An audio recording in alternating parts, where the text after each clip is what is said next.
resolution to close the agenda meeting. I'll move. Second. Sorry. All in favor? All in favor? Aye. All right. Adequate notice of this meeting was advertised in the Asbury Park Press and the Beacon on January 4th, 2017, and by posting notice in the Forked River and Lenoka Harbor post offices, the Ocean County Library Lacey branch, and by filing a copy of the notice with the Lacey Township Municipal Clerk as required by open public meeting law. We all stand to salute the flag. Pledge allegiance to the flag of the United States of America and to the republic for which it stands, one nation, under God, indivisible, with liberty and justice for all.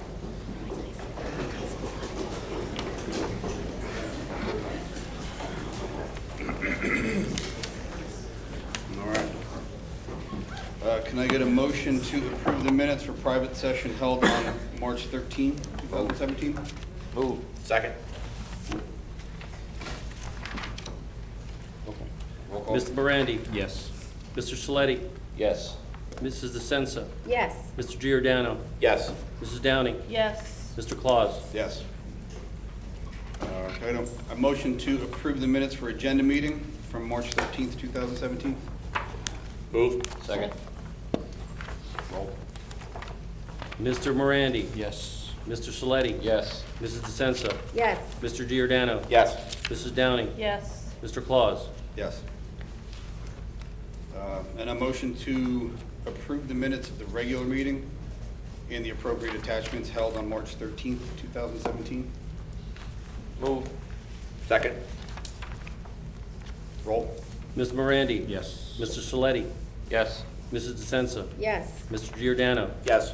Mrs. Downing? Yes. Mr. Claus? Yes. All right. On to the meeting.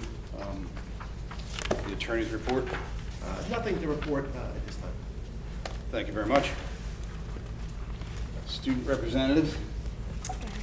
So the freshmen have a fundraiser called Rent a Senior, and that will be taking place on May 4th. The sophomores had a really amazing and successful fundraiser, and they have 4 chairs left, and they're trying to sell at spring sports. So if you guys are interested, see Ms. Taskin. They have Stop the Bob coming up, and that's during Cardinal Navy battles. They have speedball, and sign-ups are the first week in May, and they're also selling commencement flowers and pre-orders at the ceremonies. Junior prom ticket sales will be April 20th, 26th, 27th, and it's $50 a bid. Seniors sold all of their senior raffle tickets, and the raffle winners were drawn, and prom tickets are to be sold in May. For the executive board, elections for 2017-2018 SGA officers will be May 19th. May 10th is the next SGA meeting. Mr. Lacey is May 25th in the auditorium at 6 p.m. and it's $5 at the door.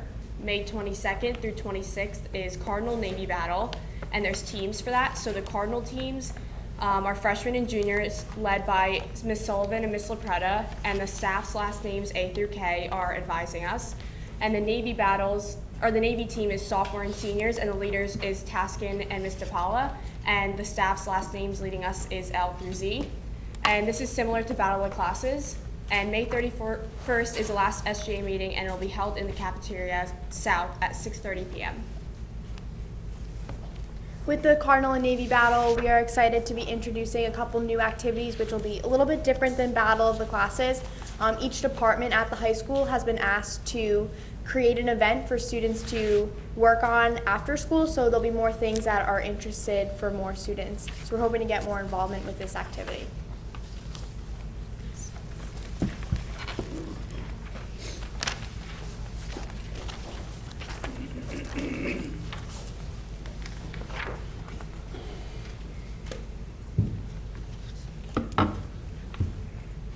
Jonathan Choice is an individual that is always representing his lion pride. Whether it is at a homecoming game or just a typical Tuesday, he is always in a positive spirit with a respectful manner. He walks into school every day with a smile on his face, ready for what is to come. As a senior, Jonathan has spent the past 4 years on the baseball field and on the basketball court representing Lacey Township High School. Aside from athletics, Jonathan is a part of student government and is committed to making Lacey a fun place for all students. With much enthusiasm and motivation, he is also a well-rounded individual who makes good choices.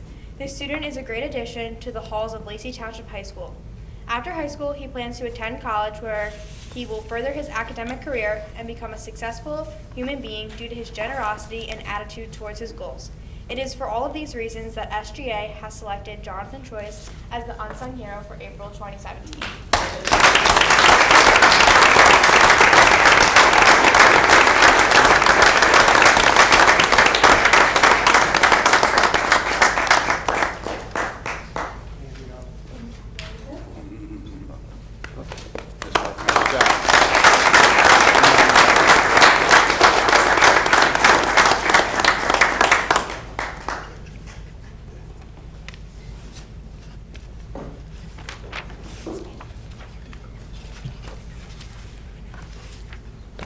Good.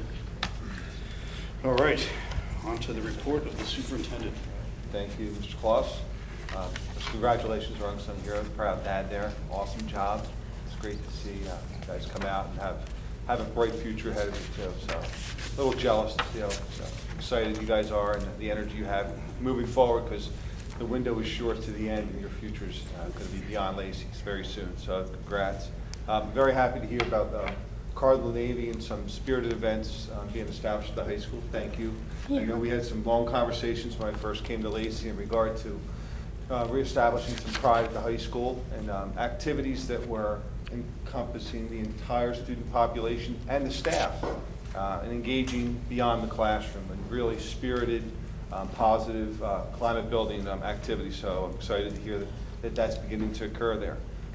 I also thank for the reports. It's so good to hear the news from the school, the high school, and we know that we're constantly progressing. I would like to recognize the artists on both the superintendent's report and the agenda. Both are from Mill Pond this month. Fifth graders Brooke Christian for the superintendent's report and fifth grader Caroline Lieberman for the board agenda. It's great work. And we did start a new tradition in the board office. Traditionally, these beautiful covers that are colored, the kids did a lot of work on. I don't know what happened to them. They get in these binders and they kind of just disappear. So now we've bought some little frames, some inexpensive frames, and we frame them, we put them on the barren walls in the office. So they're there forever. I think it's a testament to their hard work, and it really looks good in our office. That was kind of, I don't want to say drab, but it was kind of plain walls. And sorry, it wasn't drab. It was less colorful than I would expect. So it's really good to see the student artwork there. It's a positive. So that's a very good beginning of a little tradition in the office. So we're going to start, first of all, with a recognition from Cedar Creek, from Principal Mrs. Winuska, if she would be willing to come down to the podium to introduce a special fourth grade young lady on her recent recognition by the Ocean County Soil Conservation District. Ms. Winuska.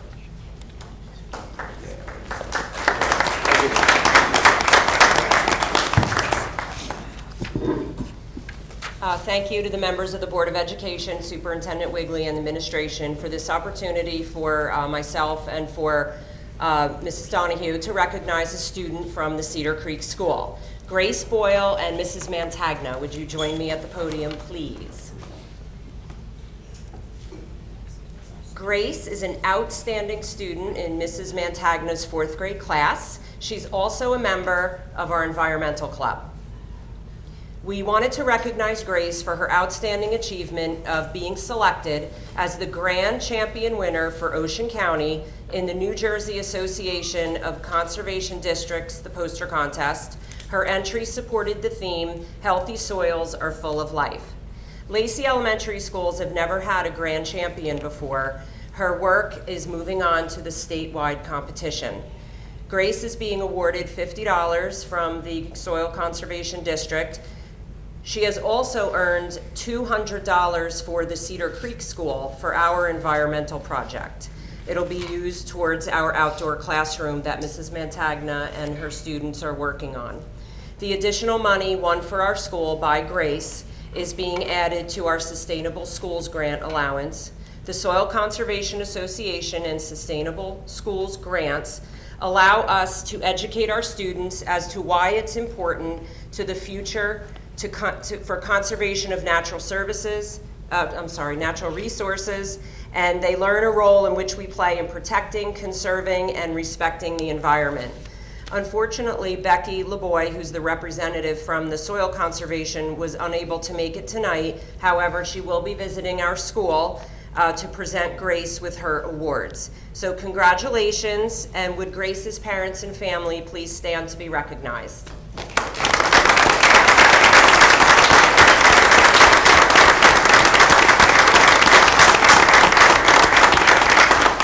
So thank you, Grace, for your hard work and your dedication to our environment. There's a certificate from us, and of course, the monetary awards will be coming your way.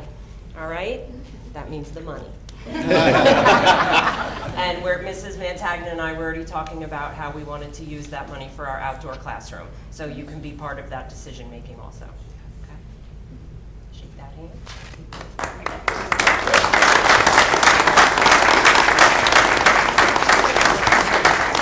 Thank you for allowing us to recognize Grace. And how timely was Earth Day on Saturday, so it's perfect. Congratulations, be proud of them. We're now going to move on to Mr. Brandis, high school principal, to recognize our seniors of the month.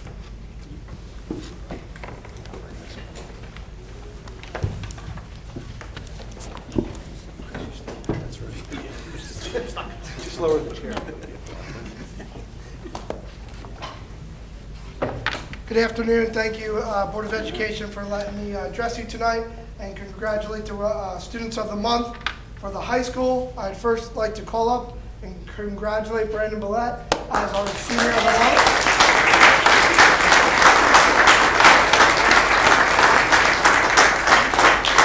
Congratulations. We're going to watch a short video clip of his accomplishment. Good afternoon. This is Mr. Brandis, principal of Lacey Township High School. I'm here to congratulate Brandon Billette of being Senior of the Month, and here to celebrate his accomplishments is Evan Olawani. Hello, I'm Evan Olawani, here with the Senior of the Month for April, Brandon Billette. How are you, Brandon? Good, how are you doing today? I'm doing well. So when you found out that you won the award, how'd you feel? Fantastic. I hope so. I hope you weren't mad. So what clubs and activities are involved inside the school? So I am a vice president of NHS and vice president of FBLA and DECA, and those are 3 clubs I'm involved in. And then also I am on the golf team. As am I, so we have a big golf tour coming up, getting ready. So what about with the clubs? Do you do anything pretty cool with them? Actually with DECA, I'm the vice president. We are traveling to California for nationals, and I'm very excited for this. It's April 25th, and it should be a good time. Best of luck with that. What teachers had the biggest impact on you in your high school career? Mr. Kuzan, And why's that? because he really taught me the life lessons that I can take with me after high school, to college, and to the real world. Actually, or more sincere person than Brandon Billette. He's an unsung hero, always working hard and getting things accomplished, and never looking for any credit or special attention. I appreciate how he considers school his job, always putting in the effort and the time needed to be successful. And I just really wish him luck next year as he continues his path to success. So what about college? Do you know what you'd like to study so far? Civil engineering. Seems pretty intense. What about colleges? I'm looking into the University of Maryland, Virginia Tech, and NC State. I'm not really sure yet, but we'll see soon. Well, best of luck and congratulations again on winning Senior of the Month. Thank you. Yeah.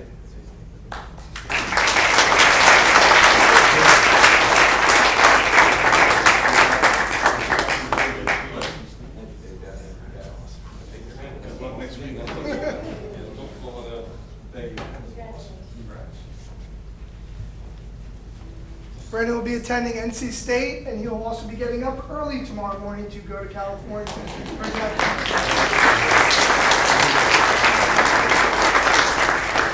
I would like to also acknowledge his family and parents as well who are here in attendance tonight. Congratulations.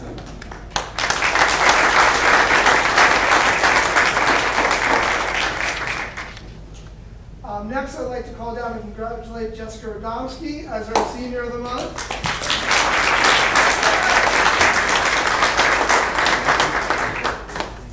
Again, we have a short clip to celebrate her accomplishments. Congratulations.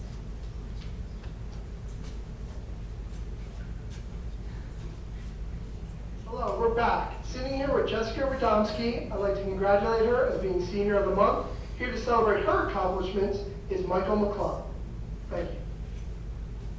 Hi, I'm Mike McClung, here with Jess Radowski, Senior of the Month. Congratulations. Thank you. How'd you feel when you won the award? Very excited and actually very surprised. That's fun, man. So what are some things you do inside of school? I play tennis in the fall. I'm a member of the Seaperch team with Mr. Kuzan and Mr. Sotero, and I am a member of NHS. You like to stay busy. Yes. How about also with art? Isn't there something that you get into that's in a club? Yeah, well, with the art class, I had my artwork put onto the Board of Education meeting packet for January, so it's pretty exciting. That's awesome. Congratulations. So is there a teacher in the school that's impacted you the most? I think Mr. Sotero definitely impacted me the most. He's a popular answer. Why is that? Well, he actually got me into architecture, which is what I want to do in college, and he's taught me a lot about like trying my hardest about different things, and really it's going to help me formulate. Congratulations, Jeff Adamski, with the Student Month. All your hard work is finally paid off. Good luck in college. You know where you're going for college yet? Yeah, I'm going to be studying architecture and historic preservation at Philadelphia University. All right. Congratulations. Thank you.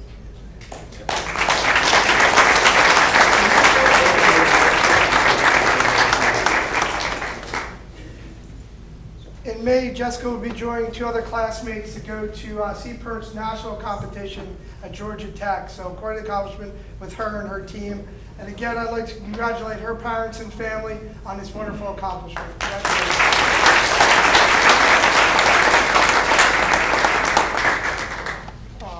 The last person I'd like to celebrate tonight, unfortunately, couldn't be here, but the Vocational Student of the Month for April is Angeline Lafferty. There is a video of her, and we certainly like to watch that and celebrate her accomplishments. I'm here to celebrate the Vocational Senior of the Month, Angeline Lafferty, and here to celebrate her amazing accomplishments is Jacob Capitasta. I'm Jacob Tasto, and I'm here at Angeline Lafferty, Folks Student of the Month. Congratulations. Thank you. So what do you study at, folks? I study cosmetology. Interesting. What teacher has impacted you the most in your high school career? Miss Soto. Why is that? She just really taught me a lot of life lessons and like how to be a better person. Hi, Angeline. Congratulations on being named Student of the Month for April, a recognition that is very much deserved. I wish you the best of luck next year. And remember, when you open that salon in town, I'll be your first customer. What do you plan on doing in college? I just plan on going to OTC and getting a business degree so I can open up my own salon. Sounds great. Thank you.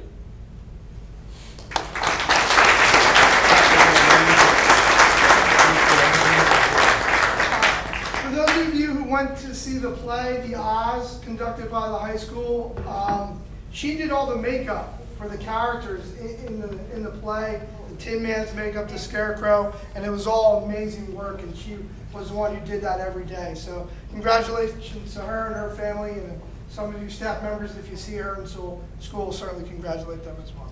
Thank you. Thank you, Mr. Fraser. Thank you. Switch to the microphone.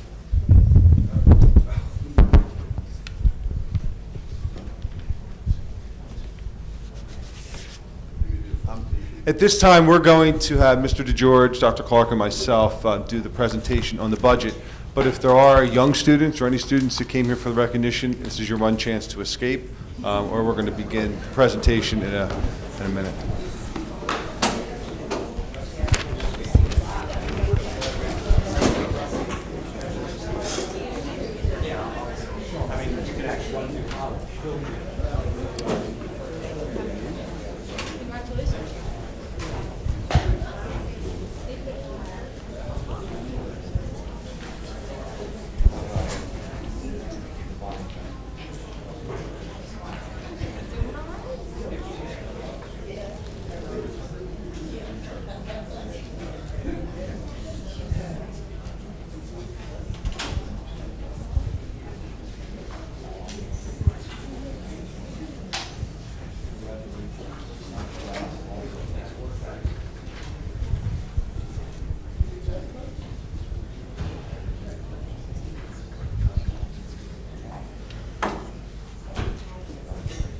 Good evening, everyone. My name is Pat DeGeorge. I'm the business administrator for our school district, and we're here tonight to talk a little bit about the 2017-2018 school budget. Since August, we have had several public conversations regarding the budget, and along the way, we literally saw the budget being constructed as we went along. Tonight, the public hearing is the culmination of all of those discussions, in that it is the presentation of what really is, for all intents and purposes, the budget for the coming school year. So let's get right into it. You've heard it said that it takes a village to raise a child. Now, anybody who has children, as I do, knows how true that is. This is Allie and Malia, my granddaughters. And the one on the left is Allie, and she's so precocious you wouldn't believe it. But it takes not just one person to raise these two beautiful girls. It takes their dad, stepmom, my wife, Grammy, and that's me, Pop-Pop, great Grammy, and so on and so forth. A great deal of people to raise the village that is these kids. In the same way, we believe that it takes a village to educate a child. Here are some photos which are of our kids, and they're on our website. The village that it takes to educate these students consists of course, teachers, the assistants, counselors, the nurses, principals, custodians, Board of Ed, parents, taxpayers, non-taxpayers, mayor and the council, law enforcement, fire and rescue, me, and you. This is the mission statement of our school district. I just want to draw one point to your attention. It doesn't say anywhere in this mission statement that our mission is to simply educate children.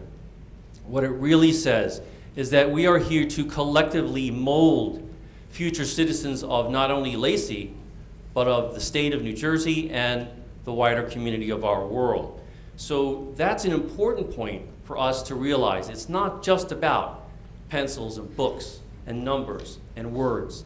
It's about molding kids to become the leaders of tomorrow.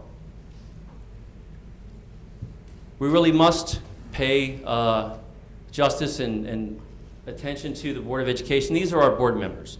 They work very, very hard throughout the year. Again, at a $0 per year salary, they dedicate their time and their talents to helping run our district, and we needed to recognize them. Before we look forward to 2017, 2018, it's important, we think, for us to pause and look at what's happened this year, celebrating some of the successes. So I'd like to turn it over to my colleague, our superintendent, Mr. Wigley, to talk about some of those major accomplishments. Thank you, Mr. DeGeorge. I'd like to first start at the high school and just look at some of the accomplishments there. Mr. Brandis is a new principal at the high school, but also an experienced secondary administrator.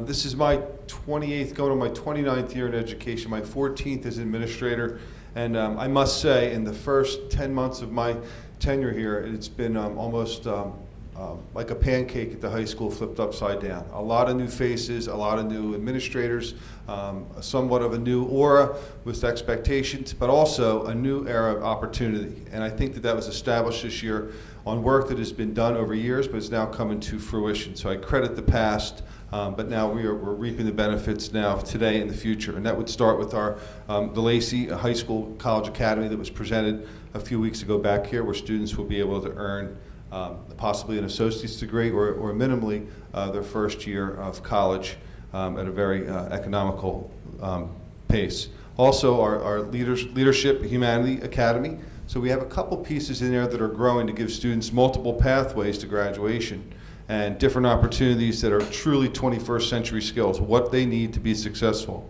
So we look at some of our acceptances, and that number is growing. From Alabama, Roll Tide, Duke, George Washington, U, University of Maryland, Penn State, NC State, Philly U, and the number is growing. So as we continue to celebrate those successes, we also have to make sure that we're keeping our ducks in a row on what we're doing here to prepare not just them, but the future for the next successful admission to either a selective or highly selective college. I just look back at our DECA students and what they've accomplished this year and the opportunity they're going to have in a national competition to put not just themselves but Lacey on the map in regards to our DECA program. So I wish them luck as they leave tomorrow for their competition in California. Also, our Sea Perch team will be heading down, I believe, to Georgia Tech shortly. They're already, I believe, a state champion within their category, but they're also having the opportunity to travel down and to compete. These are things that we support. I know the board 100% supports, and this is really great for the Lacey community. And we look at our extracurriculars and co-curriculars, our bowling team state champions, our wrestlers, how they did this year, and quite a spring occurring out there right now with a lot of our teams doing very well. So we're excited about the right now and the future, and it all comes down to what we're going to be discussing tonight. At the middle school, Mr. King, principal, is doing a great job there. It's been a great asset to me learning a little more about the culture and climate in Lacey. I have some very good conversations with him, but he's also shared quite a few of the successes and the expansion, especially of STEM opportunities for all of our students. All of our students getting exposed to the STEM curriculum, which is really a marquee program also in Lacey. I also look at our math league champions in grade 8 and grade 7, who's second place and first place respectfully, and increased participation in accelerated programs and academic enriched programs at the middle school. So we're pushing, but we're also pushing those that are ready early. So the opportunity is there for success. Also notable, and sometimes it doesn't always catch the eye of people, but there is a reduction in our discipline referrals at the middle school, which also is a testament to the culture and climate and the character ed that's going on there nonstop. So there's a lot of good going on at our secondary schools. At this point, I want to hand it over to Dr. Clark to talk a little bit about our elementary division. Thank you, Mr. Wigley. So let's talk about Mill Pond, led by our principal, Mr. Saboko, and his supervisor, Dr. DeSaulnay, both here in the audience. So great things going on at Mill Pond. We are very proud to say that we are I guess getting close to the end of our first full year implementation of the Ready Gen Literacy program in grade 5. And next year we're going to be spending some time looking at grade 6 and middle school to see what directions we're going to be taking for a literacy program there. But great accomplishments with our Ready Gen implementation. Sixth graders did a fantastic job in the Ocean County Math League, placing first place. So that is a very big accomplishment for Mill Pond and our grade 6 students. And last month we all got to celebrate our young author Zoe and her book that she's published, Ocean's Hope. I hope everybody had the opportunity to go out and purchase that book. So quite an accomplishment. And great things going on at Mill Pond, and I fully expect that our accomplishments will continue well into 17-18, and we're going to be talking about that a little bit later. In our elementary schools, our 3 principals, Mrs. Renuska, Mr. Fiedler, and Mr. Brewer, also here in the audience, and supervisors Ms. Cellini, Ms. Donahue, and Ms. DeFilippis. Almost forgot her, can't forget Mrs. DeFilippis. Also, we can say that our implementation of Ready Gen was a huge success. We fully expect that our successes are going to continue. Not only did we implement a new literacy program, we implemented a brand new math program, and we have spent a considerable amount of time with professional development, assisting our teachers in implementing that new program, and the feedback that we've been getting has just been phenomenal. And we also celebrated Forked River School, a library grant from the James Patterson Scholastic Book Club, and I know that Ms. Miranda Paris is doing some great things with that grant. As I mentioned a little bit later, we're going to be talking about some things that we're going to be looking forward to in 2017-2018. And now I'm going to pass it back to Mr. DeGeorge to talk a little bit more about the budget. Okay, so a very important, in our opinion, look at what the major things that are happening in this school year in our district. It's we think critically important that everybody understands that the budget and the purpose of the budget is not strictly numbers, it's not dollars and cents, it's about promoting student achievement, and again, important for us to highlight that for you. So let's take a look at the budget. As you remember, those who were here for the first part of our budget boot camp several months ago, we talked about the major components of a school district budget in the state of New Jersey. And we said there were basically three: the operating budget, the grants budget, and then something called the debt service budget. These are the components, and these are how they stack up. This year's revised, of course, to the current day, and then what's proposed for next year. One of the things that we wanted to draw to your attention was the fact that the total budget, the total district budget in this environment has gone down. It's a slight decrease, but still, we're able to provide all the programs and services that we are providing now, plus a few more things that my colleagues will speak to in a few minutes. But it's important for us to say that the total overall district budget has decreased slightly. That's a testament, really, to the hard work of all of the district administrators and all of the people who were involved in creating the budget. So I like to work backwards when we talk about budget. I like to talk about debt service first and then work my way to the big animal, the operating budget.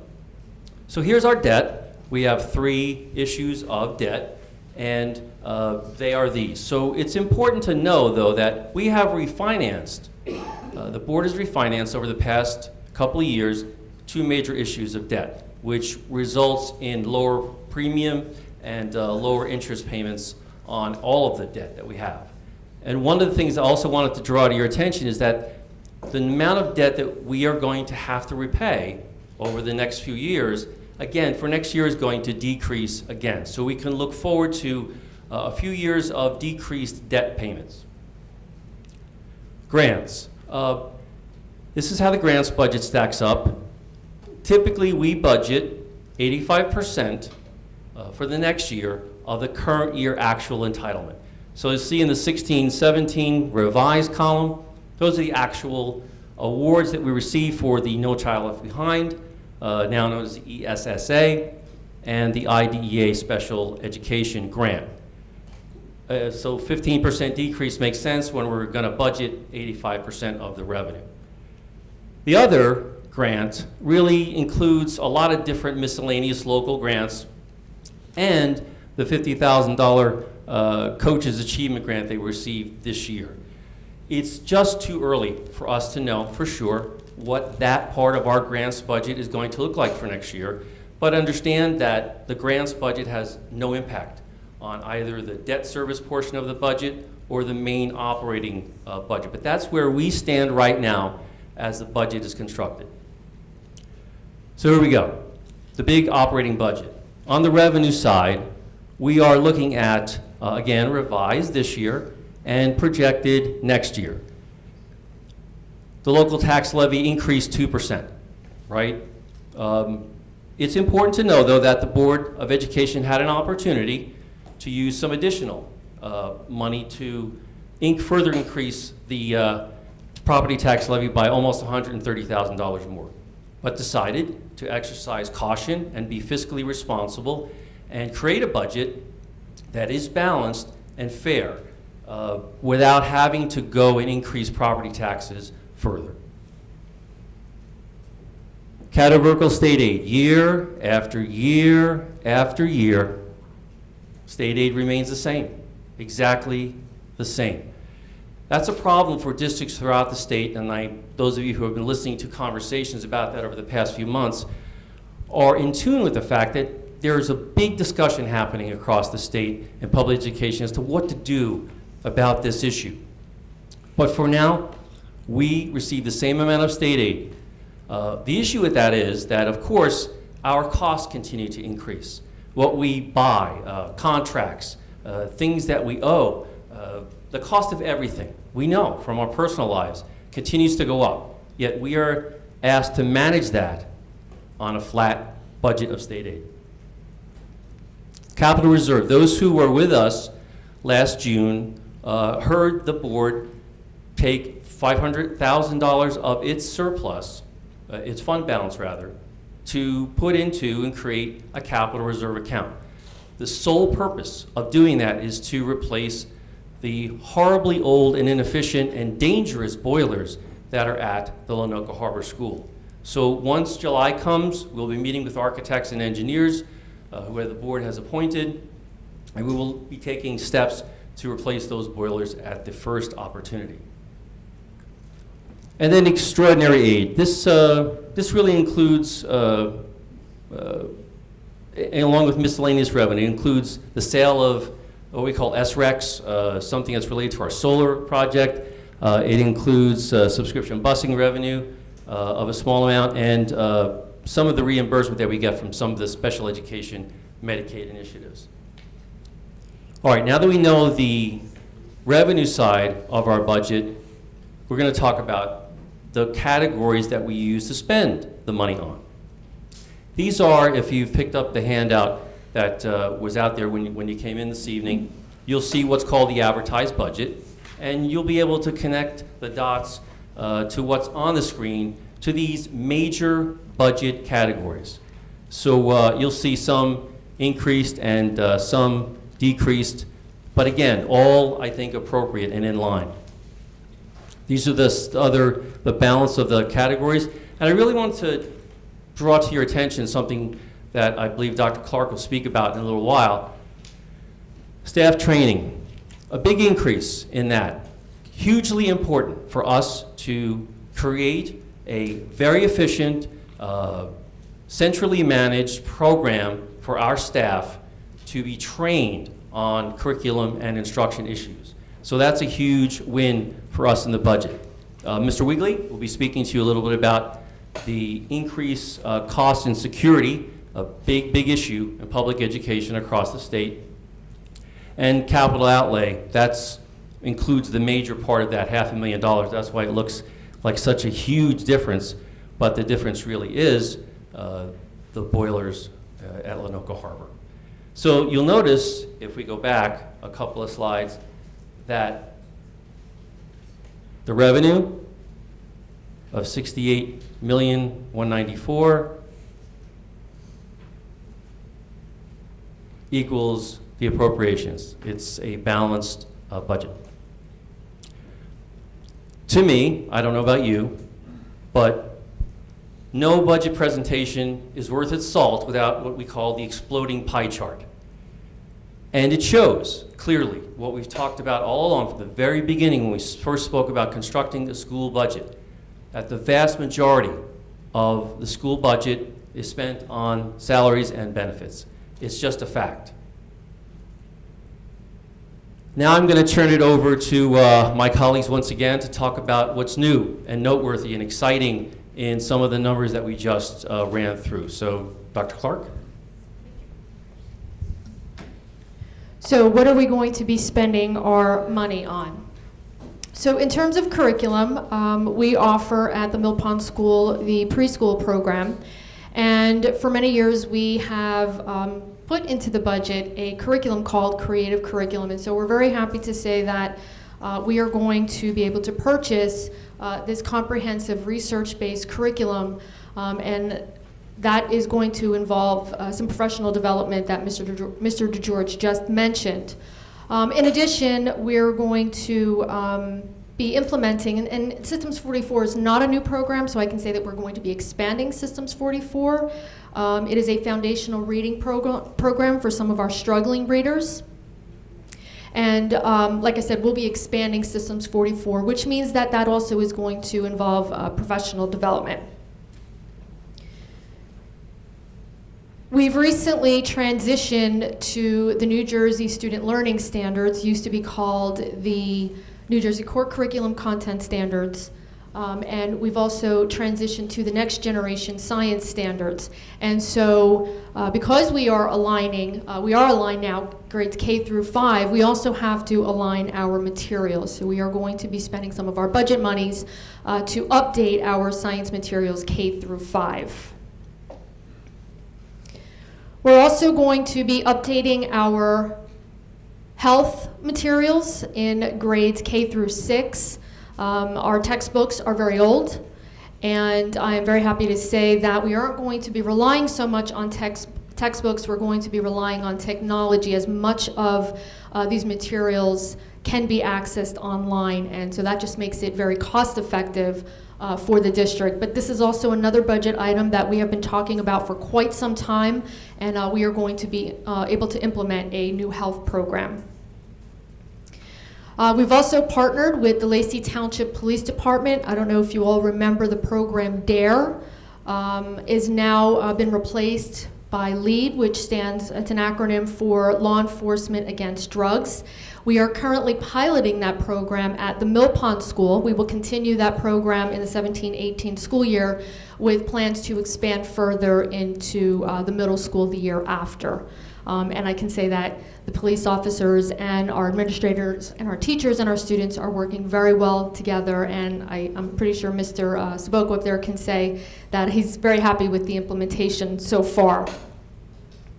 Another expansion of our budget is going to be replacing our Algebra 1 textbooks at both the high school and the middle school. That too is going to require some extensive professional development, as we fully expect that the program will not only be text-based, but will also be online-based, digital-based as well. And so we'll be providing our teachers with professional development this summer and throughout the fall as we prepare ourselves for that implementation.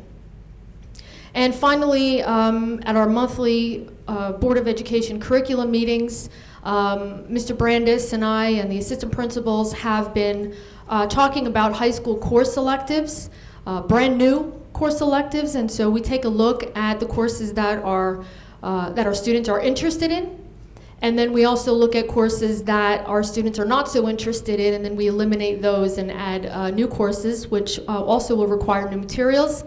And we're also going to be expanding our AP course offerings. So it's a great list. We're going to be pretty busy this summer and throughout the fall.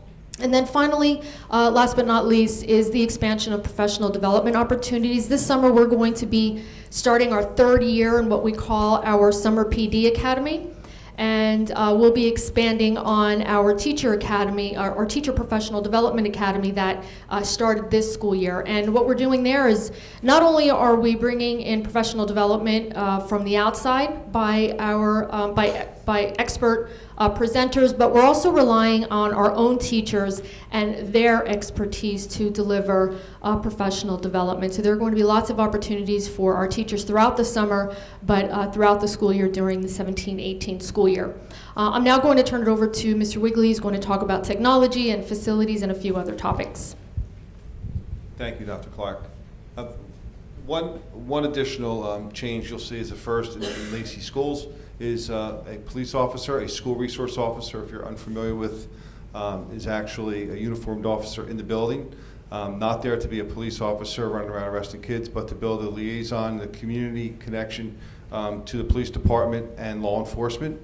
Is a great asset, especially with school security being an issue not just here in Lacey, but literally around the world in school. So it would be a first in the district, and we're looking forward to establishing that. I think it's a great move, and I thank the support thus far for that.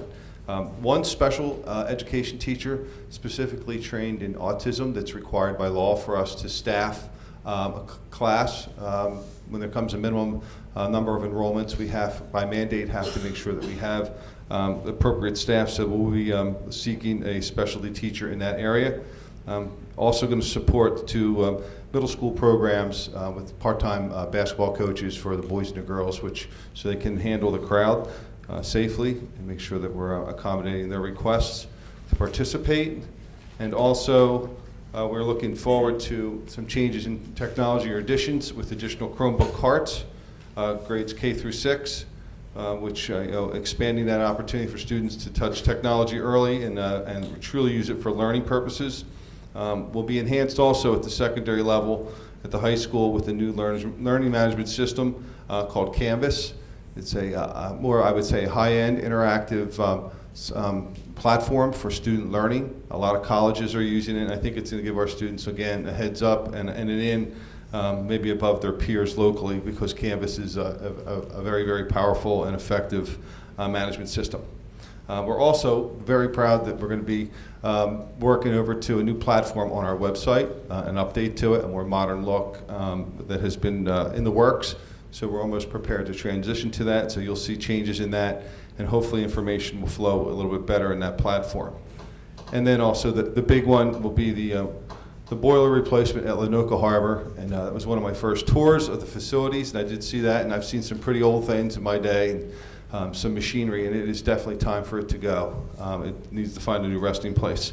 So we're looking forward to that replacement at Lanoka. So there's some of the major things that we're working on, and we look forward to making this happen and make sure that we're ready to open school in September with all this infrastructure in place. I'm now going to turn it back over to Mr. DeGeorge for per pupil cost. Thank you. One of the most important metrics in a school district budget is what does this cost per pupil? So two of the leading indicators of pupil cost, the first is, well, we talk about our projected enrollment first. It's gone up. We're projecting it's going to go up. We all know about some of the development that's going to go on in town, but we're projecting a little bit more in the budget application. But one of the first metrics is total cost per pupil. That's our projected cost per pupil. That compares to the state average by being $91 below the state average, which is very important. The second metric is really the administrative cost. Everyone is concerned about that, and rightly so. So we're projecting a budgeting a cost of $1,221, and the regional limit for those districts in our area is $2,040, so we are $819 below the regional limit for administrative costs. My sources are as follows: Taxpayers Guide and the budget guidelines themselves. Property taxes. As you saw from the revenue slide, the majority of our revenue in this district comes from property taxes. So it's important to note that these are school property taxes. Those that component of the town budget for taxes that really just relates to the schools, not anything else. There are a couple of things you need to know in order to simplify what it would cost in property taxes. The first is the tax rate, and the second is the valuation of a person's home. If we have those two components, then we can determine with pretty much accuracy what the taxes are going to be. So this is the formula. We take total taxes, all of the taxes that will be raised for next year, and divide that by the total valuation of everything that's in town. Multiply it times 100, and that's your tax rate. So here's some information. $48.8 million is the total of taxes to be raised. That is both on the general budget as well as on the debt service budget. And that is the valuation of properties in town as given to us by the property tax assessor here in town. So that's our rate, multiply it times 100, and the tax rate that's projected for next year is 1.279. And again, it's total taxes, and on the valuation, it increased about 0.5% from 2016. Here's how you get your school taxes. Take your assessed value, as I said, and every person who owns a home in Lacey Township knows that number.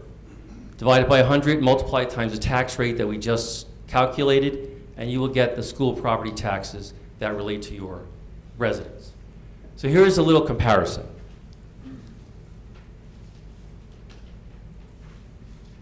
Average value of a home, which according to our property tax assessor in town, increased $600 from 2016 to this year. The tax rate would project to increase 0.12 of a percent, and the total taxes, as you multiply it out using the formula on the slide before, gives you a total increase of just under $40 for the average household per year, or 1.14%.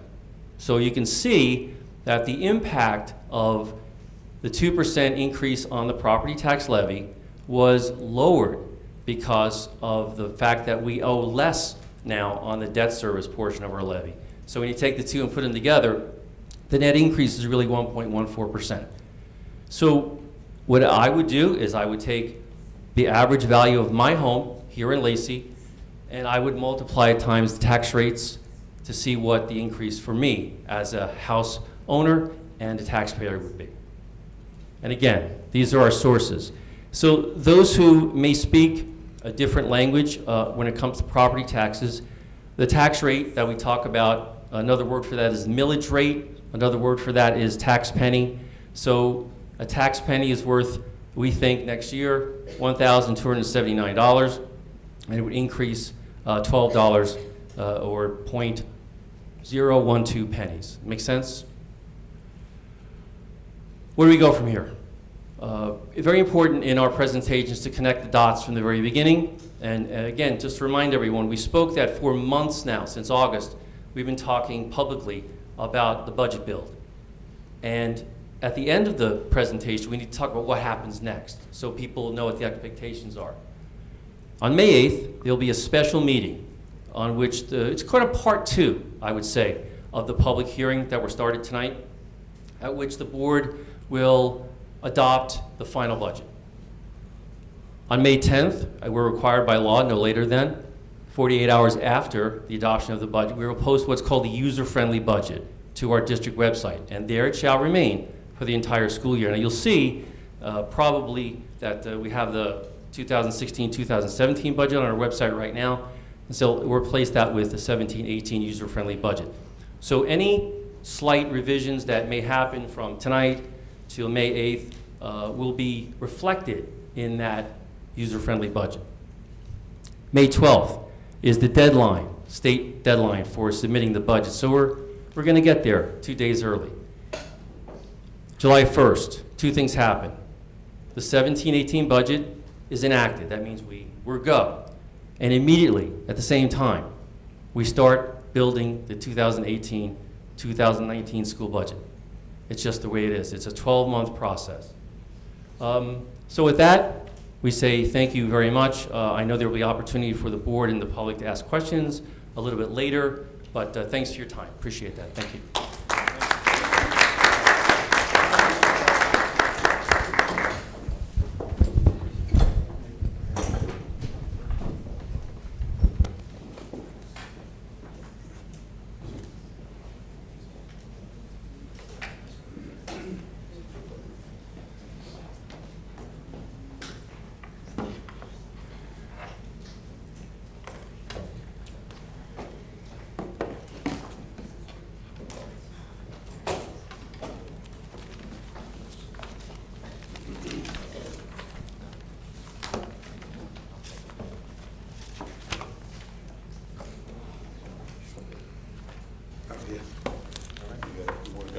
Yeah.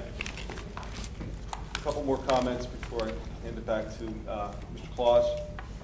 Once again, the information is shared on the budget and the reports will be posted on the website. Another piece that is being shared out quite a bit, I encourage people to log on to and participate in, is the good news that's being shared from our teachers, counselors, coaches, community in regards to student achievement and recognition on their activities in athletics under a multitude of Lacey accounts on Twitter, including the hashtag LaceyPop, which has become very popular. So there's a lot of good news being shared out there, and we want to make sure that we're staying up to date with that. Our Students of the Month, again, very happy to see that they're here, being recognized earlier, and looking for their accomplishments as they move forward. Before we move forward, I would like to recognize someone here with us tonight, Dr. DeSaulnier. This is her last week of school after serving a wonderful career as an educator and leader. The last at least 8 years, maybe going on 9, of service here in Lacey. I'd also like to congratulate her because, as I said, it was Dr. DeSaulnier. I believe last December 2015, mid-year last year, she was awarded her doctorate. I think that's quite an accomplishment. She should be recognized too. But we wish you the very best, and your husband Scott, as he's up there, we meet the other day. I wish you the best too, because you're going to have her full time at home. And be well, enjoy your time during retirement, and whatever the future holds for you, I'm sure is going to be bright. So we wish you well and thank you.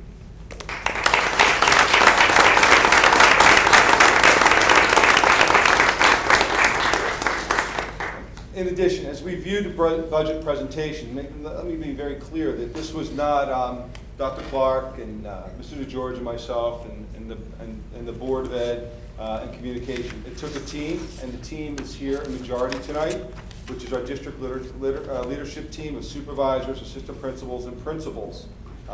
Through their hard work, collaboration, and prioritizing a budget, the needs in a practical manner, keeping student achievement as our focus, I was very excited to go through the process and engage in some very compassionate and dedicated conversations and meetings for hours and hours at times, and for people that understand the importance of their work and their role in their world, in their specific buildings, while keeping in mind the importance of their contributions to the entire organization.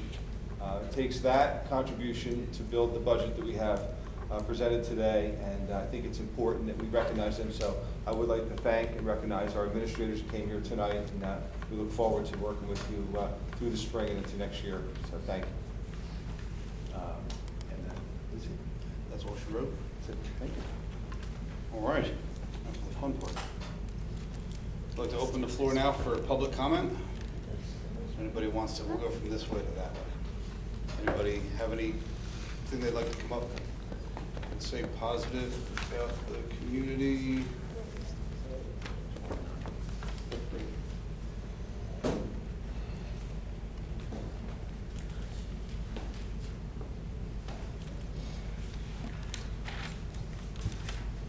Tony Rizzoli, Sunrise Beach.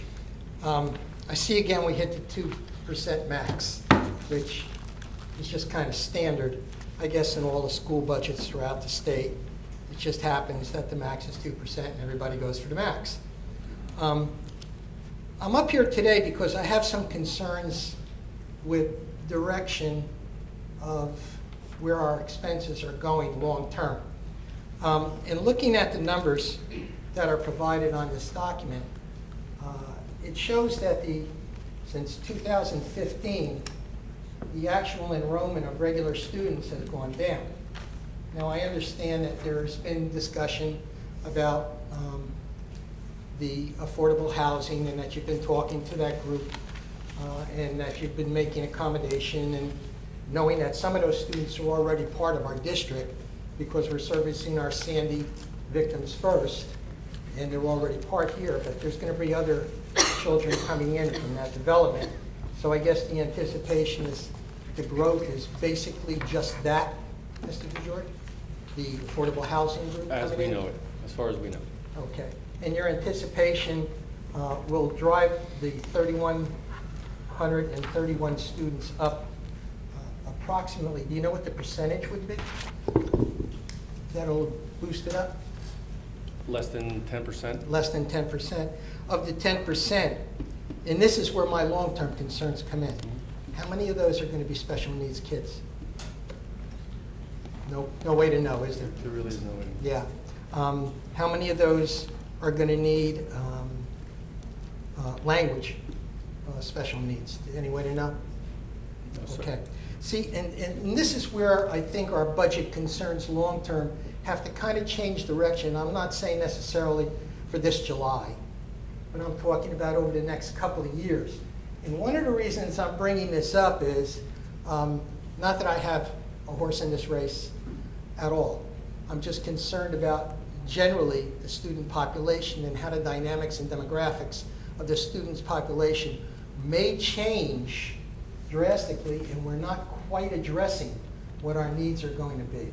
And I did this before, like 15 years ago when I talked about random drug testing and everybody went crazy. Well, now I'm going to talk about special ed. And the reason I'm talking about special ed is because, I don't know if you're aware of it, but this is Autism Awareness Month. And current estimates are that 1 in 68 children nationally are currently, on a national average, have degrees of autism. New Jersey rates higher than any other state. Nobody knows why. It's just a fact. Where I said 1 in 68 currently in New Jersey, it's 1 in 41. And most of it is boys, not girls. Where you said tonight, Mr. Wigley, that, and you and Dr. Clark, all in good faith, addressed, as Mr. DeGeorge said, the village. And when I think of a village, I think of warriors, and then everybody else that the warriors have to protect. And when you talk about athletes and people and kids taking part in extracurriculars and AP classes and all these great achievements, those are warriors to me. And those students are the ones that we always praise. But the village, there's more. And it's the warrior's obligation and part of your obligation to protect all the villagers at all ends of the spectrum. And I don't know if we're really addressing that long term. When you addressed what we added, you said, and I don't want to quote you because, I'll just say you said, we added a special needs teacher as required under the law. To me, I interpret that as, okay, I did my minimum. Did I enhance it at all? No, I talked about my minimum. I increased that. But when you talked about coaches, you talked about multiple, more than one. See, I don't know if this affects anybody else on this board personally. But the only thing I could do as a taxpayer, and yeah, we're going to pay more taxes, I understand that. And our district is growing, and we do have to put money into the infrastructure, I understand that. But is there something that we may not be looking to address now that we have to look harder at down the road to still balance our taxes and address these needs, but maybe have to give up something else to address them that's mandated by law as opposed to a choice? Extracurriculars are a choice. Special needs in education is a law, it is mandated. So therefore, you have to do some things and you choose to do others. Where the tax dollar is going to go in the future, that's not my choice. That's the choice of the people who sit on this board. But if I did have a horse in this race and I was the parent of a special needs child, I'd get on this board to protect my needs and my rights for my future, for my child. And that's basically all I had to say. But the numbers do support what I'm talking about. When I look at the population of the kids, and I look on this page of the money from 2015 to 2017, special education in 2015, it went down. When I look at the bilingual education, it went up $7,000. When I look at school-sponsored schools or special education, went up $7,000. Bilingual education went up $64,000. But school-sponsored co-curricular extracurriculars from 2015 went up $100,000. I think we really have to take a hard look at where our directions are going, and are we going to be able to service all who are part of the village, and not just hang the bell and wish the greatest on just the warriors. And that's all I have to say. Thank you for your time. Thank you very much. Anybody else? Oh, ladies first.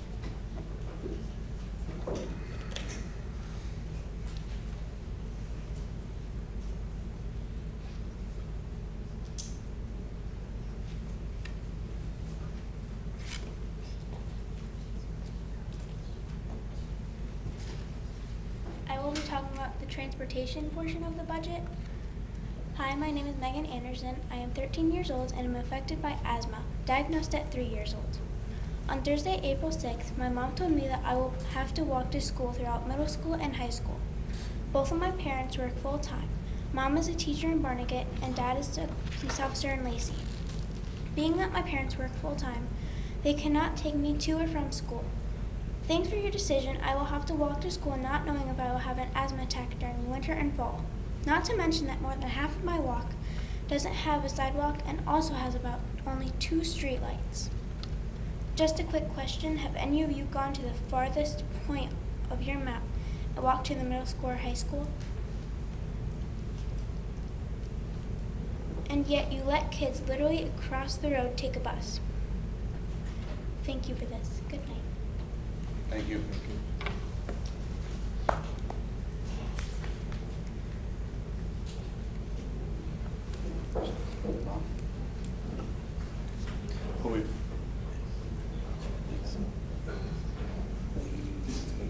Wait, hold on a second. We've got 2 people coming down. Yes, we. Thank you. Yeah, I kind of wanted to have this along the same concerns as her. We wanted to see if you guys were going to bring it up at the meeting. It doesn't seem like you are. I live over on Jackman Court, and looking at the map, we have a couple of concerns here about. What's your name, please? Sorry, John Safransky. Thanks. And when you come down the street, we're on that walking path. Now, I have young kids, and this isn't going to affect me for a while, but we have older kids that live on the street too, and yeah, I guess they're not here. But when you get to the end of our street, there's no sidewalks. You have to walk past. We have to cross over Lake Barnegat on Haynes, which that intersection is a death trap. There's no crossing paths. Is there going to be crossing guards? Is there going to be additional crossing guards being hired through the police department for these kids? Are there going to be, basically what I want to know is there a policy actually in place? The website just says, we're doing this, that's it, and there's nothing. Is there a policy?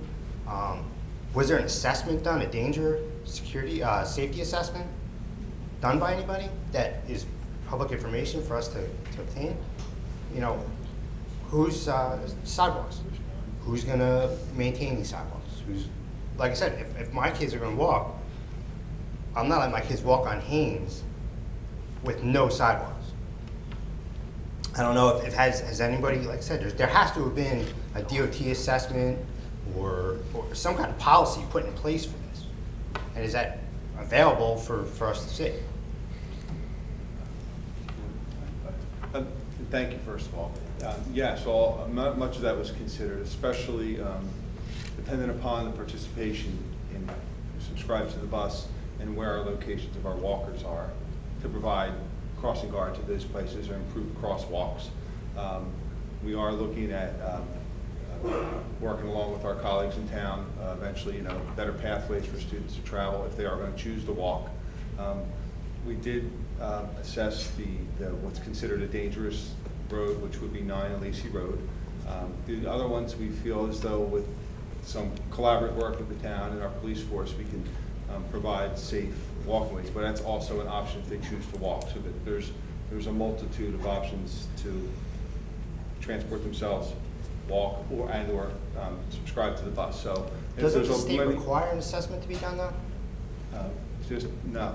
The DOE, the terms of a dangerous pathway or crosswalk would be established locally, but 9 and the Parkway, any major highway, would be deemed a dangerous crosswalk. So who made this assessment? Who assessed the dangers of obviously every road had to have been looked at, right? They're assessed by the DOE of major highways, which would be Route 9, anything that's a 4-lane highway, or like a 295, a turnpike would be a dangerous road. So locally, like I would say Lake Barnegat and Haynes, if we have a lot of traffic there, that would be a good place for a crossing guard. Is there going to be one? We're going to see what the participation is. If we have people that choose to walk, we're going to. Anybody who lives anywhere near there, that intersection. I know. There were 2 accidents today, I think. There's definitely one. I'm on a fire company here, and we respond there all the time. Anybody who thinks that it's safe to walk I'm just using my street as an example, at Jacqueline Court, with no sidewalks on Haynes and having to cross Lake Barnegat with no crossing guard? We are definitely going to be deem that safe? No, I think we're gonna work on making sure that it is safe if we have But walkers. this is being implemented next year, is what I'm saying. You're gonna put, who's gonna be responsible for putting in sidewalks and, So we're gonna be working closely with the police and the towns, as best we can, especially to make safe crosswalks wherever there's roads. and that's gonna be done by next year? We would hope if we have high rates of walkers, we would have some crossing guards in place, for sure. But no, but what about the sidewalks? That's another. So you're gonna, essentially, you're gonna let people walk on Haynes, let kids walk We let on them Haynes. choose to walk. I mean, there's still And then, choice. for the middle school, where's the walking path? Are they gonna be able to cut through the high school? Or are they gonna have to go down to Manchester? I think some do come. Yeah, they're probably doing. They'll already cut through the high school. That's what I'm asking, are they gonna be permitted? I think Is there gonna be any kind of lighting or anything for kids early in the morning who have to walk to middle school now? If they're gonna be allowed to cut through the high school, and on that walking path there, is there gonna be any lighting, any kind of security in there? There are things we're gonna look into and make sure that they're doing it now, so make sure that if there's more of them, they'll be safer. So, all right, so a policy that's already in place, majority of that policy is still being looked into. The policy in Well, place is that. This is being implemented next year, right? Right. Where people are gonna have to pay, or their kids are gonna have to walk. This includes inclement weather and all this stuff.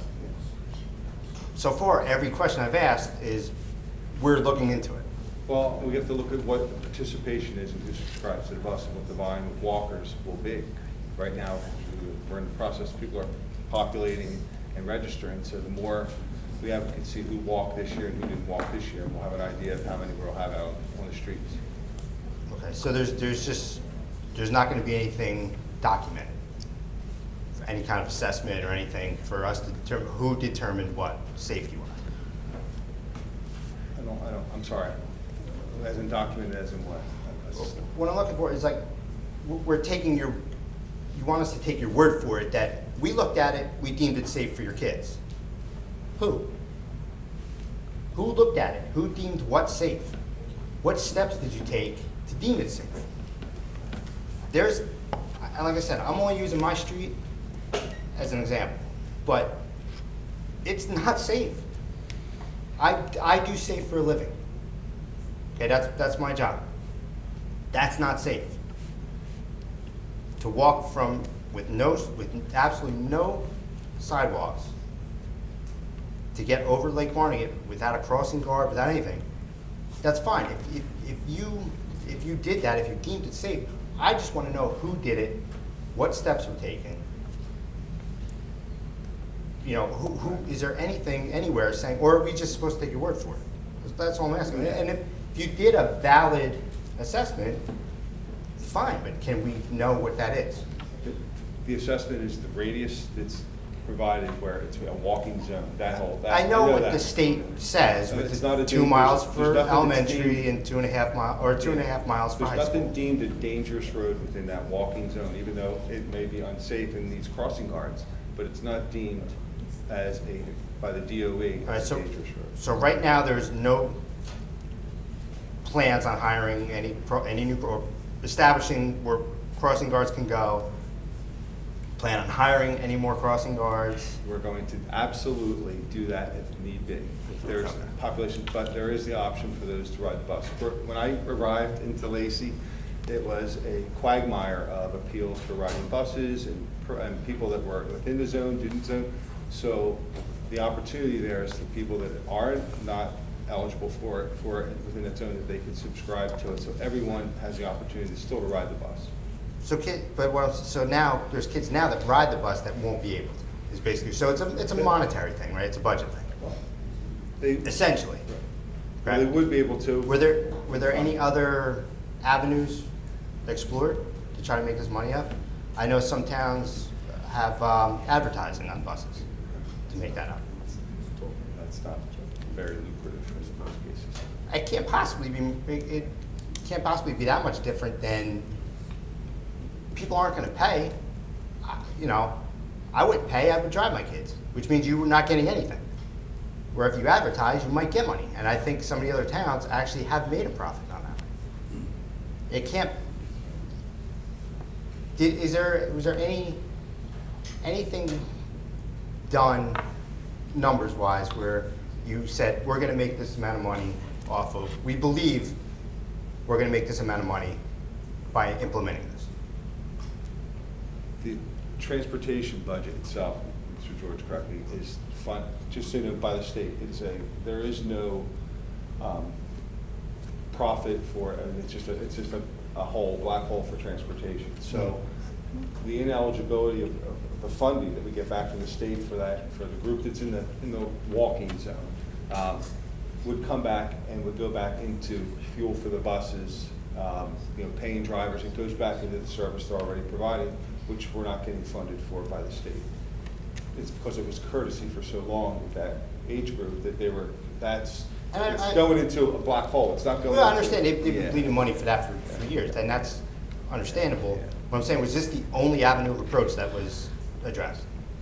Was anything else looked into to try to make this money? We all through the budget process had a couple things up there on from pay-to-play programs, participation fees, to a larger scale subscription, to a higher rate of it, to different ways of doing it. We did look at one point at advertising on buses, and we didn't see the revenue in that at a large scale because of our fleet. It's not that big. We run 6 tiers of busing right now efficiently, so I think that's part of it. But I will say that we're going to provide the opportunity if somebody has to be on the bus and they want to subscribe, it's fine. But there's also, for those families that struggle, the accommodations, and there's some financial assistance for them too.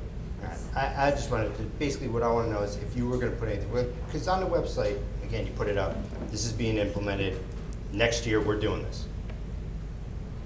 And that's it. There's nothing else there. There's no explanation why. There's nothing there.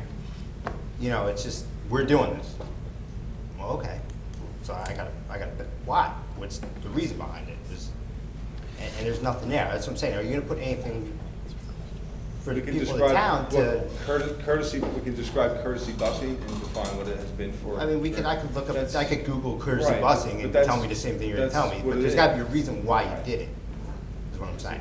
The cost of fuel and transportation, the cost of everything that we're covering, from staffing to health benefits to sites, it's encompassing. It's part of the overall picture. All right. All right, thank you. Thank you.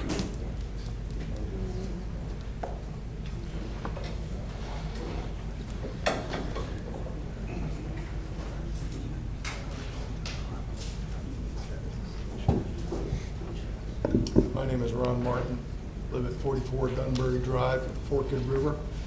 I have a question for Mr. Claus. In the January meeting, you had indicated that you had done a study on outsourcing food services. Okay. And I was wondering what methodology you used, firms that you talked to come to the conclusion that you thought there wasn't any significant savings to be realized. I don't remember saying that I had done a study. I think, we did some research from the BA office as to the values of it. And I could just say personally, like I said, I haven't done a study. I don't remember saying that I did. I'm in the outsource business from a technology standpoint. And I don't see how long-term it would benefit us all the time. I see the benefits from year one where they tell you a lot of nice things, but then as time goes on, costs go up and services go down. That's why they have contracts. Understood. You know, But the first order of what we had spoken about was before we go that route and outsource it and lose control over it outside of what's in a contract that you need to keep monitoring, why don't we try to do it ourselves the way they would do it? And if we can learn how they do it and we can still keep it in-house and we can still keep these people employed. Well, there are resources in the community that would be available to work with you on that. We have people in our community that have that experience. Yes. The object is not to hurt the people in place. Mm-hmm. The object is, if a study is conducted, okay, in the terms and conditions of the contract, metrics are established for performance. As you well know, in the IT business, you have mean time between failure and mean time between repair. So standards would be established. So protection of the people who are in place for their benefits, that's a consideration. The contract written with clear metrics, that also is possible. It may not work, but it is worthy of exploration.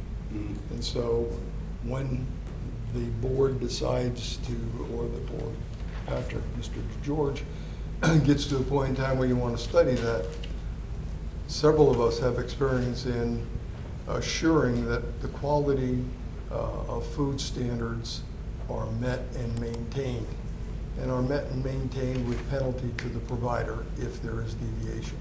I just want to share that with you, and in the future, as you look toward that, we'd be available to give it a look-see and go.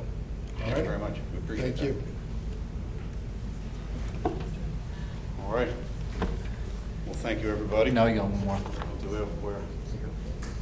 Oh, I'm sorry. I was looking way up. I wasn't going to talk, but now I stop. Okay.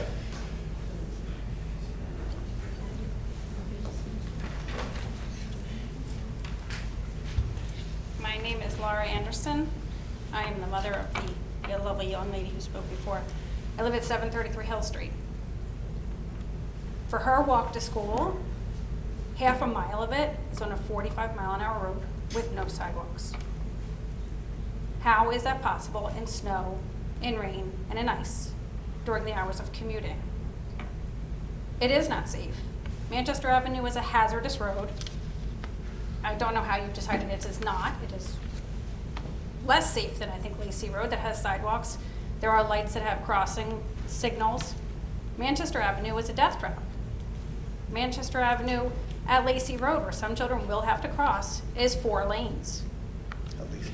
They won't have to cross. Manchester Avenue, when it reaches Lacey Road, some children will choose to walk across there. You can't force children to walk in certain roads just because you've decided you're no longer going to bus a region of town, not a radius. It's just a section of town. Mr. DeGeorge, you said that there were going to be no change in programs or services for the 17-18 budget. There is a change in service. You're no longer going to be busing a large portion of town. It's not true. Okay. Well, Now, the go ahead. second thing is, we are forced to pay for her to get a bus. Was any consideration given to just trying this for high school next year?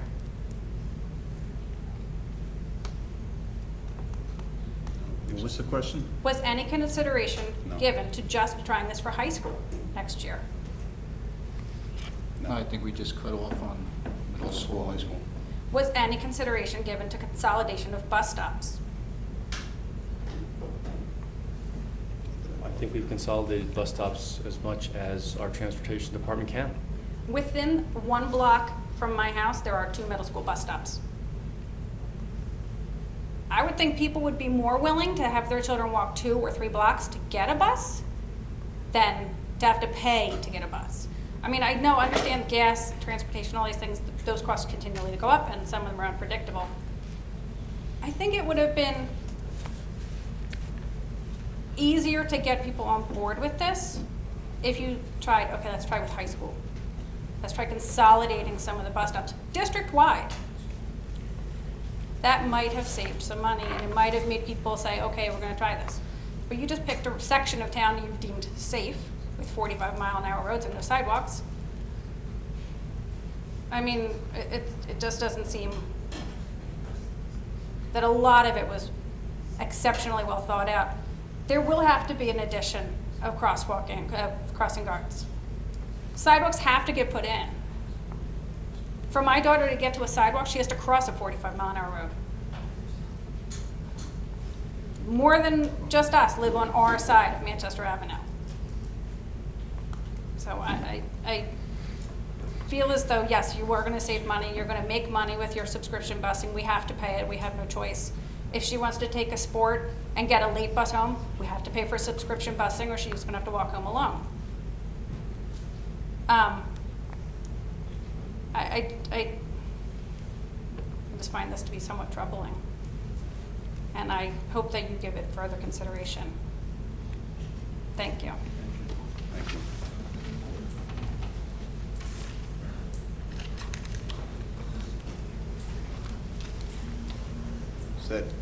Anybody else? All right. Well, thank you very much. Now we'll open it up to board comment. And we'll start with Ms. Regina down the end. Thank you, Mr. Claus. I'd like to congratulate all the seniors of the month, Brandon, Jessica, Angeline, and our unsung hero, Jonathan Troyce. And special congratulations to all the students that won various contests noted in our superintendent's report this month, and the cover was very, very nicely done. Live life in full bloom. And we were so glad that Grace Boyle joined us tonight, winning the Ocean County Soil Conservation District County Poster Contest.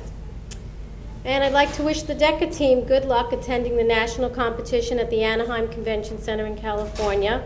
Starts on Wednesday. What a great experience for them, and we hope they bring us home a trophy. It's been a very busy month.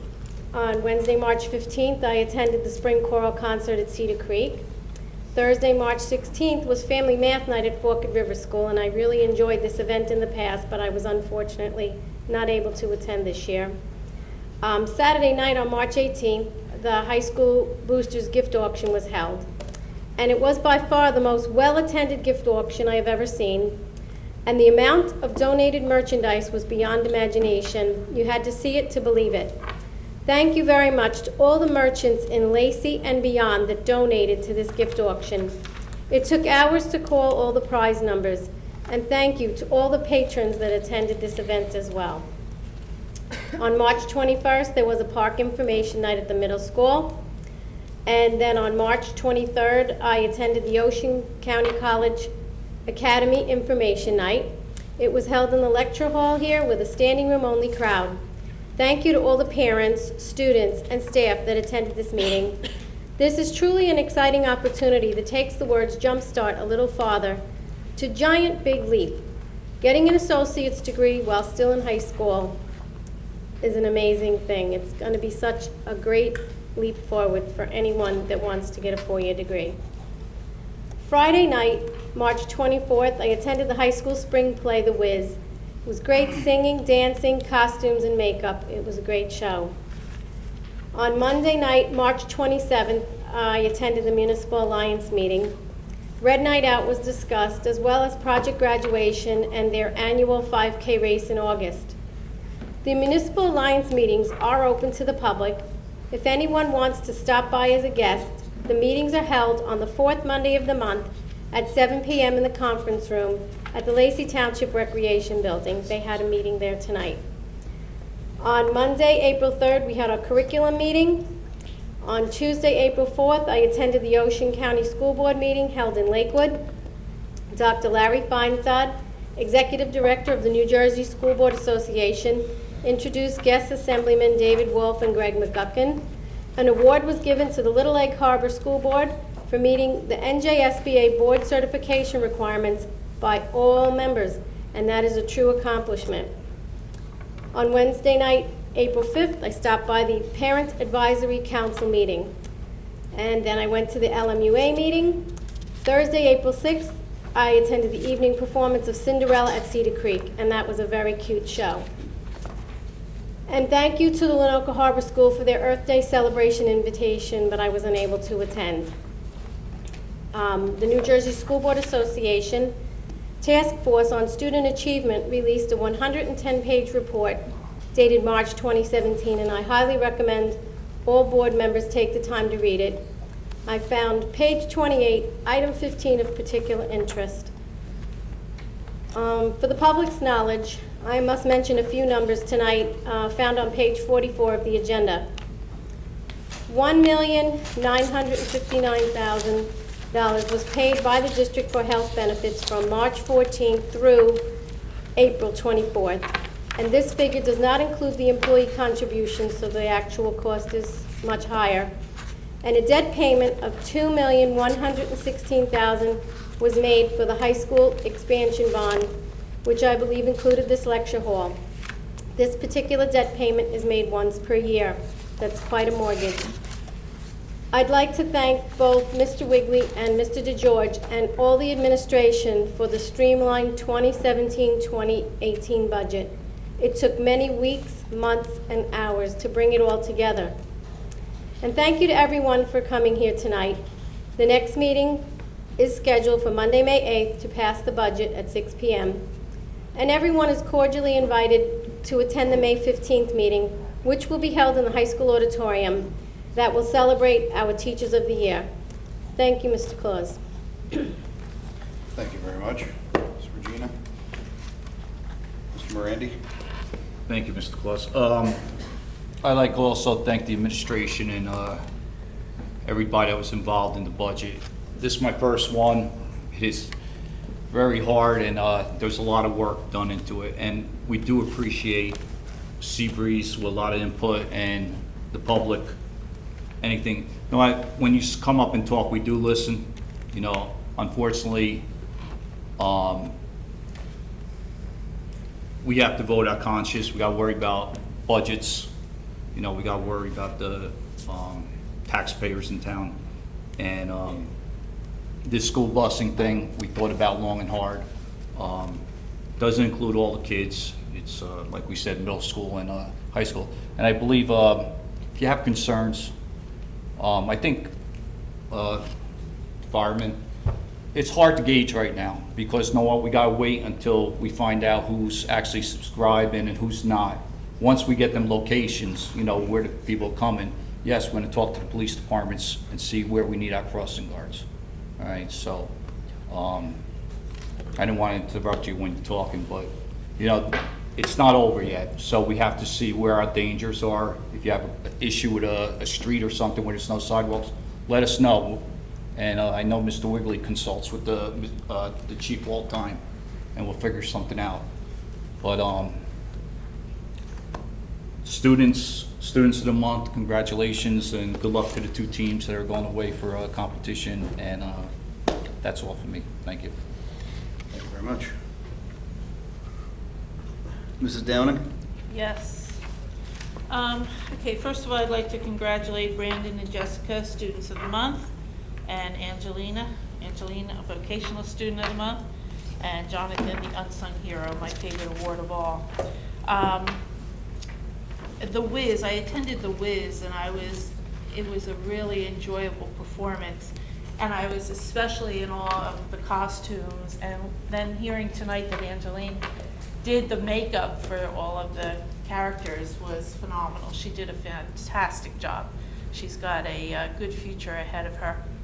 I also would like to congratulate Grace for the Ocean County Soil Conservation poster. When I dropped off my posters for my school, or my poster, you're only allowed to submit one, I was in awe of the artwork that was hung up in, around the room. And so for her to actually win out of all of them, congratulations, great job. Let's see, I also attended, as Lacey's representative, the Ocean County School Board Association meeting. I enjoyed listening to the representatives from the 10th Legislative District and their views on education, and where it's going, where it should be going. Let's see, I have so much here. I also would like to congratulate all the students for participating in the PARCC testing, and whether they're completed it or almost completing it. It's a lot of hard work, so I want to congratulate them. I want to thank you, Megan, for coming and speaking. It's not easy to get up there and speak in front of everyone, so kudos to you. You did a great job, and we will, what you said was, we'll take that into consideration. I'm sitting here and I'm listening to this whole busing thing, and there's a lot of work to be done, needless to say. So I think in the next few months, you'll be hearing a lot more about it, because there is a lot of areas that need to be tweaked. So thank you for coming. Good job. That's it. Thank you very much. Sure, thank you. Giordano. Thank you. Is it President Claus for the evening? I guess, right, ad hoc. Right? So I just want to thank everybody on the administration and on the staff for this year's budget and the hard work that's gone into that. I believe this was the first year that we used a zero-cost methodology in developing the budget. And as you can see, I think there was a lot of work, a lot of thought that was put into it. So I want to thank you for your efforts. There were some things that were brought up in regards to cafeteria services and the busing. And how many communications, and this is an open question to Mr. DeGeorge and Superintendent Wigley, what was the earliest date that we let the public know about the busing changes that we were thinking about? The point I'm trying to make is that this has been an ongoing, Right. right? I had letters of appeal since the moment I got here before, and I think Dr. Anthony said it was being addressed, and there was ad hoc committees, parent committees, focus groups, several times, and then once we finalized the policy, we put it out and advertised it, put it on the web. Okay. So the point I'm trying to make to the public is this has been being talked about for a while. And I really appreciate both of you for coming out tonight and expressing your concerns, especially you, Megan. That's a great job to be able to get up. I was nervous the first time I had to get up there and speak. So that's a great job for you. But we were listening to you, and we want both of you to know. John as well, right? And I forgot Megan's mom's name, sorry. Laura. We're listening to you. Just know that you've been heard tonight, okay? In regards to the cafeteria, Mr. DeGeorge, how many different scenarios did we talk about in that? A half dozen. So there was a half dozen different scenarios. It's good to know that that there's some expertise and knowledge transfer that you're willing to share with us. But just know that we thought that out, and we had some lengthy discussions about the different cafeteria services choices that we would make. That wasn't the question, Joe. The question was, what was the methodology used? What data was collected? What metrics were used to come to a conclusion? And so I would think, no one's questioning the fact that studies haven't been done. I'm helping you out here, Mr. Martin. So Mr. DeGeorge, you'd be willing to share the information that we talked about Sure. in regards to as what anything was else, done? just please give me a call and I can go over all of that data with you if you want to. See, I'm trying to help. So no, I heard you. I'm going to go on to the seniors, and then this is where it gets redundant again. But Brandon, Jessica, Angeline, Jonathan, great job. Congratulations on your achievements, and again for being role models to your fellow students. Grace, with your environmental soil project, that's fantastic. Keep up the great work. We have our Sea Perch team and our DECA team that these are academic, extracurricular teams that go out and that are competing at the national level, right? And so that's something that is, just like we celebrate our sports teams, these are academic teams that go out and compete at a national level. So best of luck to them. And one last thing, let's see, Deb Desaunier, congratulations on your, did I say it right? Okay, Desaunier, congratulations on your retirement for many years of service. Best of luck to you, and thank you for everything that you've done in Lacey. And with that, I will conclude my remarks this evening. Thank you, Mr. Vice President. I'm not feeling well tonight, so I'm going to keep this short. I'm sorry. First of all, I'd like to thank or congratulate the students of the month, Brendan, Jessica, and Angeline, and our unsung hero, Jonathan Troyce. Grace Boyle, congratulations to her for her environmental efforts. I wanted to talk about the budget. The budget that was a great presentation put together by Mr. DeGeorge, Mr. Wigley, and Dr. Clark. I probably shouldn't talk about it, but I will. The lunch, the cafeteria, when we initially started last year talking about possibly privatizing the cafeteria, there was a ton of pushback by people in the community talking about, the people that work there, they're from the community, they care about our kids, And the argument was we're going to bring a private industry in. These people have no touch with Lacey. They wouldn't care. There's a lot of arguments going both ways. And I think a lot of people feel you're either going to take care of the taxpayers or you're going to take care of the townspeople, who are taxpayers also. A lot of our workers are taxpayers as well. And you got to find the fine line between that. You know, we care about the people that work here. We care about the people that put in a lot of time here. The last thing you want to do is just tell them, hey, you know what? We're gonna save $50,000 in the budget. We're gonna get rid of 20 of you and bring in total strangers. And you know, it's a tough decision to make. I don't think there's a lot of people up there that wouldn't put major thought into it if you sat here. The same with the busing. The busing, my kids live in that walking zone now. They have to walk or I have to pay, I have to subscribe. So do 2 other board members. We had a focus group. We brought in parents from these walking zone areas and we spoke with them and we heard their concerns. We heard them talk about no sidewalks is a huge issue. Walking to school early in the morning, especially the high school, since it starts so early in the winter, it's dark out. It's dark out, so the lighting. But we brought all those concerns to light. We talked to Chief DeBella. We've talked amongst ourselves. You know, we're just trying to find a fine line there too. And you know, it's not like we're doing it personally to anybody. I think you understand that.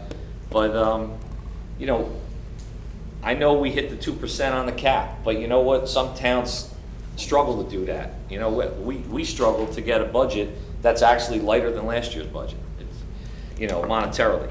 So we're trying here. We're all part of this community. We're all trying to make it work. But like I said, my kids will have to walk to school.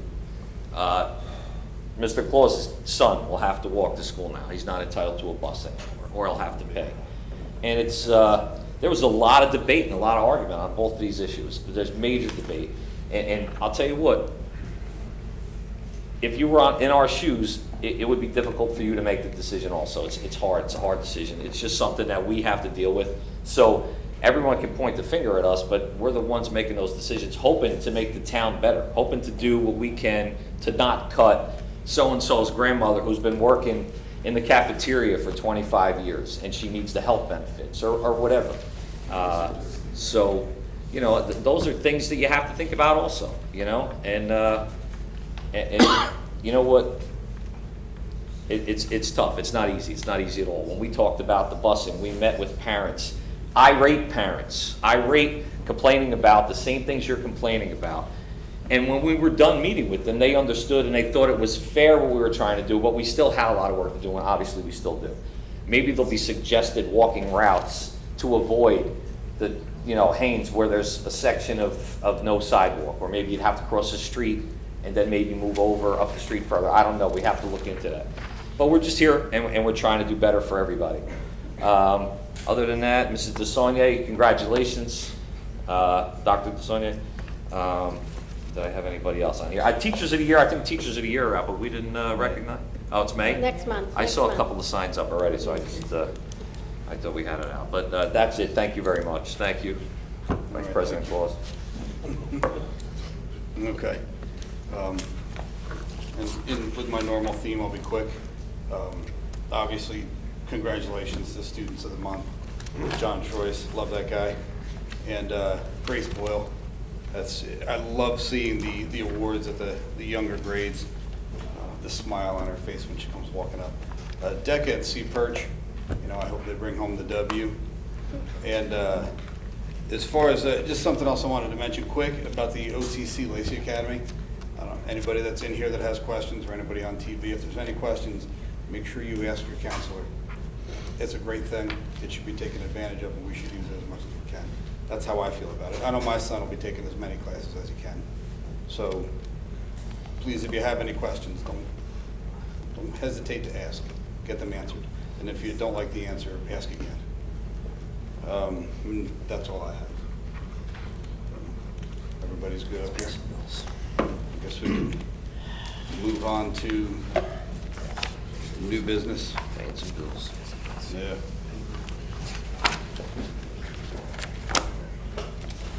Okay, so before we leave, we want to take a quick second, before we finish up. Okay. All right, so can I get a Motion on new business, letters A to M. Motion. Second. Mr. Morandi? Yes. Mr. Saletti? Yes. Mrs. DeSenza? Yes on all and nay on the following 29 items, and for the sake of brevity on item A, I'm going to hand Mr. DeGeorge the list. Thank you.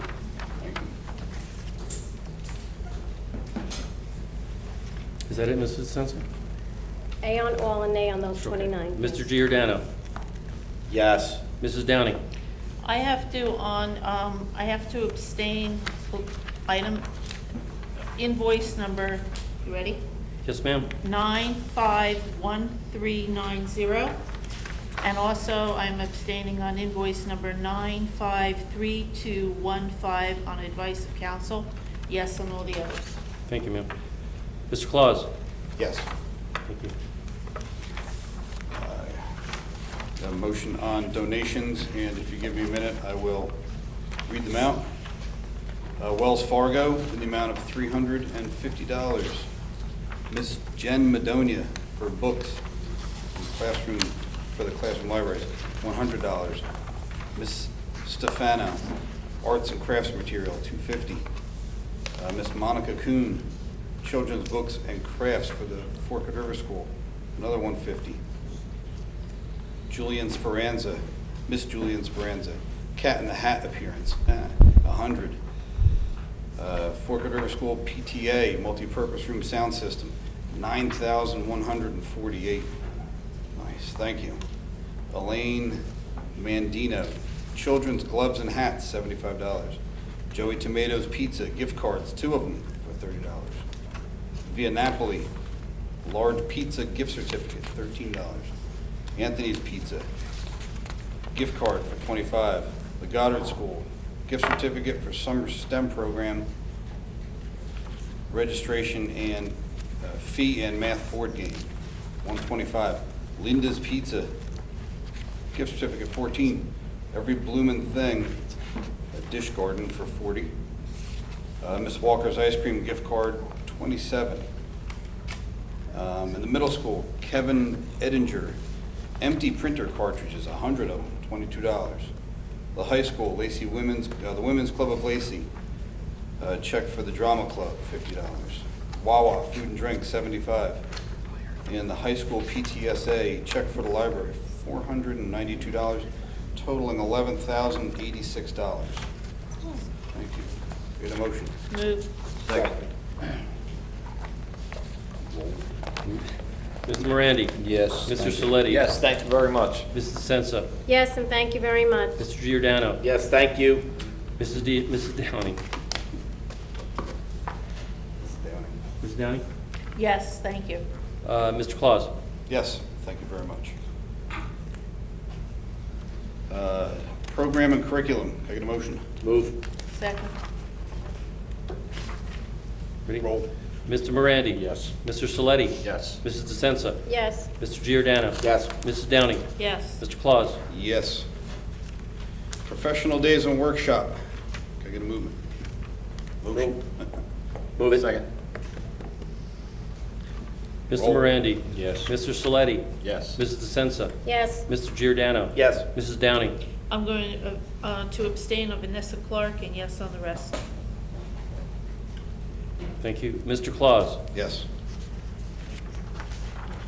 Certificated personnel, A through L, motion please. Motion. Move. Second. Roll. Ms. Morandi? Yes. Mr. Saletti? Yes. Mrs. DeSenza? Yes. Mr. Giordano? Yes. Mrs. Downing? Yes. Mr. Claus? Yes. And support for non-certificated staff personnel, A through E. Move it. Second. Roll. Mr. Morandi? Yes. Mr. Saletti? Yes. Mrs. DeSenza? Yes. Mr. Giordano? Yes. Mrs. Downing? Yes. Mr. Claus? Yes. Okay. Do him and then, Okay, I have 3 add-on motions. First motion would be move that the board approve the extension of the suspension of student number 180045 until the next regular Board of Education meeting on May 15, 2017. Move it. Second. Mr. Moran? Yes. Mr. Saletti? Yes. Mrs. DeSenza? Yes. Mr. Giordano? Yes. Mrs. Downing? Yes. Mr. Claus? Yes. Okay. I would move that the board end the suspension of student number 905610 with the student being eligible to return to school effective April 18, 2017. Move. Second. Roll. Mr. Morandi? Yes. Mr. Saletti? Yes. Mrs. DeSenza? Yes. Mr. Giordano? Yes. Mrs. Downing? Yes. And Mr. Claus? Yes. Okay, and I would move that the board end the suspension of student number 900837 with the student being eligible to return to school effective April 27, 2017. Move. Second. Roll. Mr. Morandi? Yes. Mr. Saletti? Yes. Mrs. DeSenza? Yes. Mr. Giordano? Yes. Mrs. Downing? Yes. Mr. Claus? Yes. One last tidbit. Yeah, I would like to recognize and welcome Dr. DeSaulnier's replacement, who was just approved, and that would be sitting next to Mr. Spoko, Holly Nemec. So if you would say hello. And,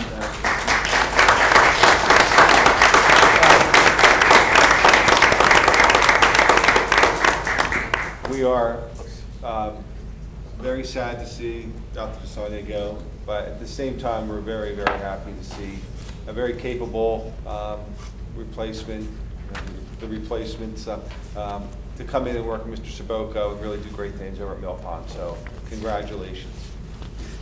Thank you.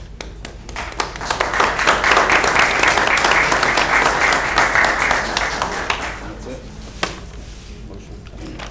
Motion to adjourn. Motion. Second. Second. All in favor? Aye.